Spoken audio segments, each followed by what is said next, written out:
Hello, future chemists. Welcome to an exciting journey into the world of chemical bonding and molecular structure. Today, we are diving deep into a fascinating force, hydrogen bonding. This invisible yet powerful interaction governs so many properties around us, from why water boils at 100 degrees Celsius to how DNA holds its shape. We'll start with the basics, then gradually build up to medium, hard, and finally, the most advanced, competitive level concepts. Get ready to uncover the secrets of this fundamental chemical bond. Let's kick things off with the easy level. We'll grasp the fundamental concept of hydrogen bonding, understanding what it is and why it's so special. On this slide, we are defining hydrogen bonding. It's not a covalent bond, but a strong type of intermolecular attraction. Specifically, it happens when a hydrogen atom, already covalently linked to a highly electronegative atom like fluorine, oxygen, or nitrogen, gets attracted to another such electronegative atom. Think of it as a special kind of magnetic pull between molecules. It's much weaker than the covalent bonds within a molecule, but significantly stronger than other weak intermolecular forces like van der Waals forces. This unique strength gives it a crucial role in chemistry. Now, let's look at the conditions required for hydrogen bonding to occur. First, you need a hydrogen atom covalently bonded to one of the three highly electronegative elements, fluorine, oxygen, or nitrogen. This makes the hydrogen atom partially positive. Second, there must be another highly electronegative atom, again F, O, or N, with at least one lone pair of electrons available to attract that partially positive hydrogen. A classic example is water, where each HO molecule can form multiple hydrogen bonds, leading to its unusually high boiling point. Hydrogen fluoride and ammonia also exhibit this fascinating interaction. Time to check your understanding with a few practice questions. Take a moment to read each question carefully and think about the concepts we just discussed. What are the key elements for hydrogen bonding? How does it affect properties? Pause the video if you need more time to answer. Good luck! Ready to go deeper? In the medium level, we'll explore different types of hydrogen bonds and the factors that influence their strength. Hydrogen bonding isn't a one-size-fits-all concept. It comes in two main types. First, we have intermolecular hydrogen bonding, which occurs between different molecules. This is what you see in water, where countless HO molecules link up, leading to properties like high boiling points and viscosity. Second, there's intramolecular hydrogen bonding, where the bond forms within the same molecule. A classic example is onitrophenol, where the hydrogen bond creates a stable ring structure. Interestingly, intramolecular H bonding can sometimes reduce intermolecular attractions, potentially lowering boiling points. What makes some hydrogen bonds stronger than others? Several factors are at play. The electronegativity of the atom bonded to hydrogen is key. The more electronegative, like fluorine, the stronger the bond. Also, the size of this atom matters. Smaller atoms lead to greater charge density and stronger bonds. The linearity of the bond, meaning how close the donor-H acceptor angle is to 180 degrees, also impacts strength. Finally, the more hydrogen bonds a molecule can form, the stronger the overall association. These factors explain why water has such unique properties compared to its heavier counterparts. Hydrogen bonding explains many of water's anomalous properties. Its incredibly high boiling point, specific heat, and heat of vaporization are all due to the extensive network of hydrogen bonds requiring significant energy to break. Perhaps most famously, hydrogen bonding is responsible for the density anomaly of water. Unlike most substances, ice is less dense than liquid water at 0 degrees Celsius because the hydrogen bonds force water molecules into an open, cage-like structure when frozen. This is why ice floats, a phenomenon crucial for aquatic life. It's also much stronger than general van der Waals forces. Now, let's put your medium-level understanding to the test. These questions will challenge you to apply the concepts of different types of hydrogen bonds, their influencing factors, and their impact on properties. Take your time, analyze the scenarios, and recall the principles we just discussed. Pause the video if you need a moment to formulate your answers.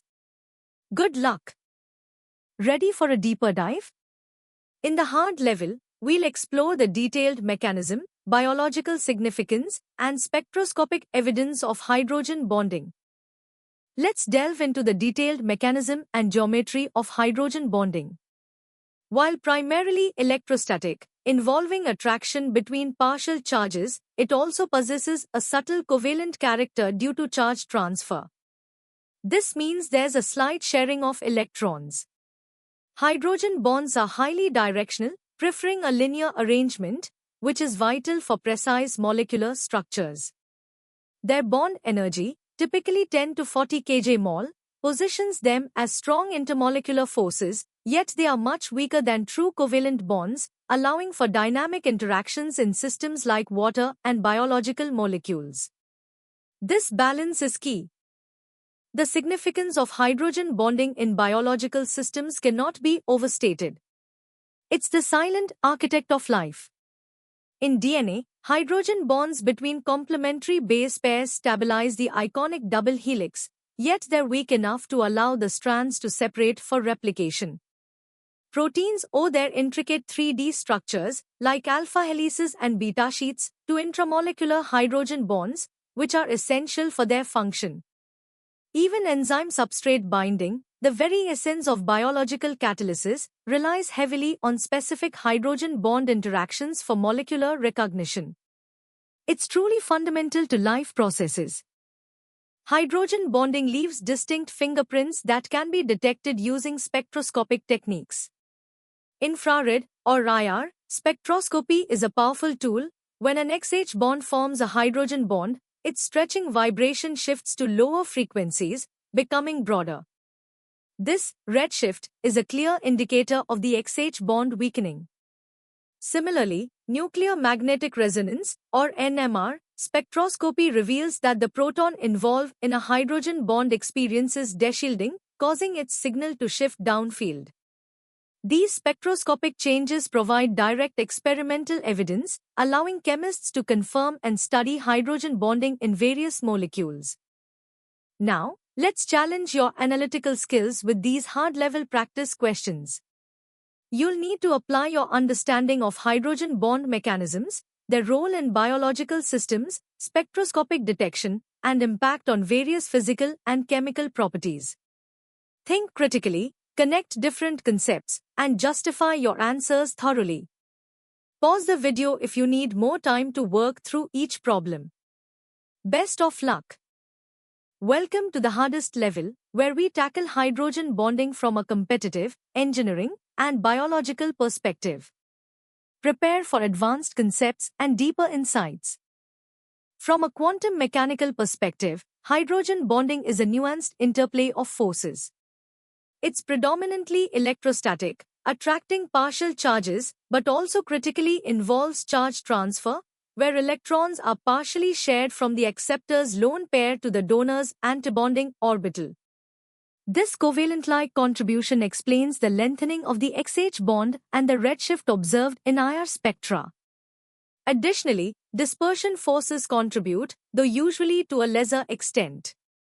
This detailed quantum view moves beyond simple dipole-dipole, providing a more comprehensive understanding of the bond's strength and characteristics, crucial for advanced chemical modeling.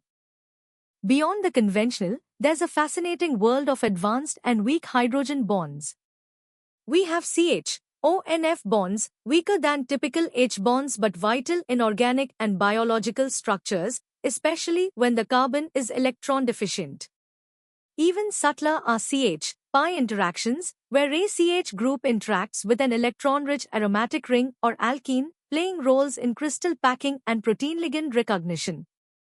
Dihydrogen bonds, involving interactions between two hydrogen atoms, one hydridic and one protic, represent another intriguing class. These diverse interactions expand the scope of hydrogen bonding, revealing its pervasive influence across chemical systems. The concept of cooperativity significantly impacts hydrogen bond networks. It means that forming one hydrogen bond can actually strengthen neighboring hydrogen bonds, leading to non-additive effects. Imagine a chain of water molecules. When one molecule donates a hydrogen bond, its oxygen becomes a better acceptor, and its hydrogens become better donors for subsequent bonds. This cooperative effect enhances the overall stability and strength of edge-bonded networks, contributing to the unique properties of liquid water and ice. Conversely, the idea of anti-hydrogen bonding, while still debated, explores scenarios where certain interactions might destabilize an H-bond, though it's less common than cooperative effects. Hydrogen bonding isn't just theory, it's a cornerstone of practical applications. In material science, it's engineered into polymers like nylon to boost mechanical strength and elasticity, and it's key in designing liquid crystals and controlling crystal structures. In drug design, understanding H-bond patterns is paramount. Drugs bind to target proteins through specific, reversible hydrogen bonds, making them crucial for efficacy and selectivity. This knowledge allows chemists to rationally design new drugs, optimize their binding, and predict their pharmacokinetic properties, showing how fundamental chemistry translates into real-world innovations. All right, it's time for the ultimate challenge. These 5 questions demand a comprehensive understanding of hydrogen bonding, touching upon quantum mechanics, advanced types, and its role in materials and biology. Approach each problem with a critical mindset, integrate concepts from across the levels, and articulate your answers with precision. Remember, competitive exams often test these deeper connections. Pause the video if you need to take your time to thoroughly analyze and answer each question. Good luck! Let's continue with the remaining 5 questions of our hardest level challenge. These questions will push your boundaries, requiring you to think about subtle effects, experimental characterization, and the broader implications of hydrogen bonding in complex systems. Consider the implications of weak hydrogen bonds, the structural consequences, and how H-bonding influences phenomena like solvation. This is where your true mastery of the topic will shine. Give it your best shot, and remember to justify your reasoning clearly. You've got this. And that brings us to the end of our deep dive into hydrogen bonding. We've journeyed from the basics to advanced concepts, exploring its profound impact on chemistry, biology, and materials science. We hope this session has ignited your curiosity and solidified your understanding. For more such engaging and comprehensive educational content, covering a wide range of topics and competitive exam preparation, visit synapse.omaps.in. Don't forget to subscribe to our channel for regular updates and new lessons. Keep learning, keep exploring, and stay curious. See you in the next session.